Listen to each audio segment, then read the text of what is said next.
Welcome back to Nasdaq Trade Talks. We're coming to you live from the DC Blockchain Summit in Washington, D.C. I'm Jill Malandrino, Global Markets Reporter at Nasdaq. Joining me for this segment, we have Olga Mack. She's the Vice President of Strategy over at QuantStab. We're going to focus on blockchain innovation and how to adapt it within your company's strategy. Olga, it's great to have you join us. Thank you. For the first time on Trade Talks. Thanks for joining us. Let's talk about the different aspects of blockchain technology and why you would want to incorporate it into your strategy. Well, in the short term, many companies will probably gain efficiencies. But in the long term, they probably will be able to solve the problems that are long-standing and no other technology have been able to solve before.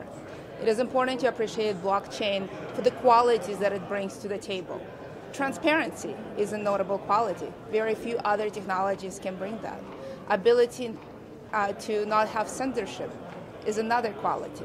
Probably another quality that many our customers appreciate is the ability to put their customer at the center. So there are numerous opportunities for this blockchain, for this technology to bring to the table that are not available in other technologies, and that's what I think is a long-term promise of blockchain. Well, is blockchain a magic potion, if you will? Is it going to solve every problem a company has? Very few things are magic potions. When you deal with blockchain, it's important to understand that this is one of many tools that you have in your toolkit. You've been in the business for a long time.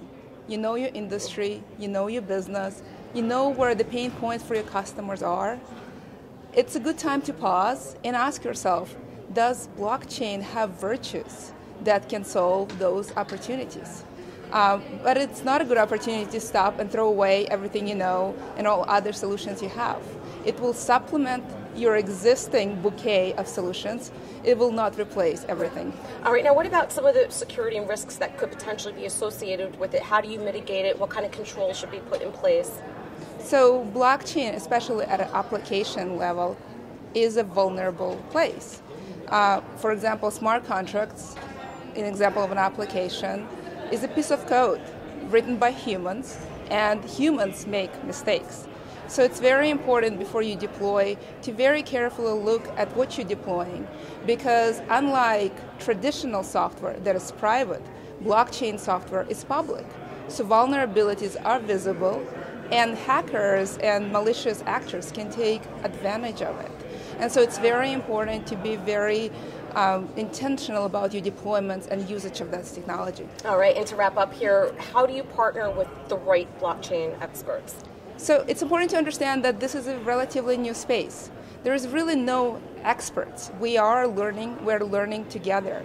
So while you may have an industry knowledge and your business knowledge, it is still a good idea to partner with people who have done it and are learning together. So before you work with anybody, ask your vendors, ask your partners, what have they done?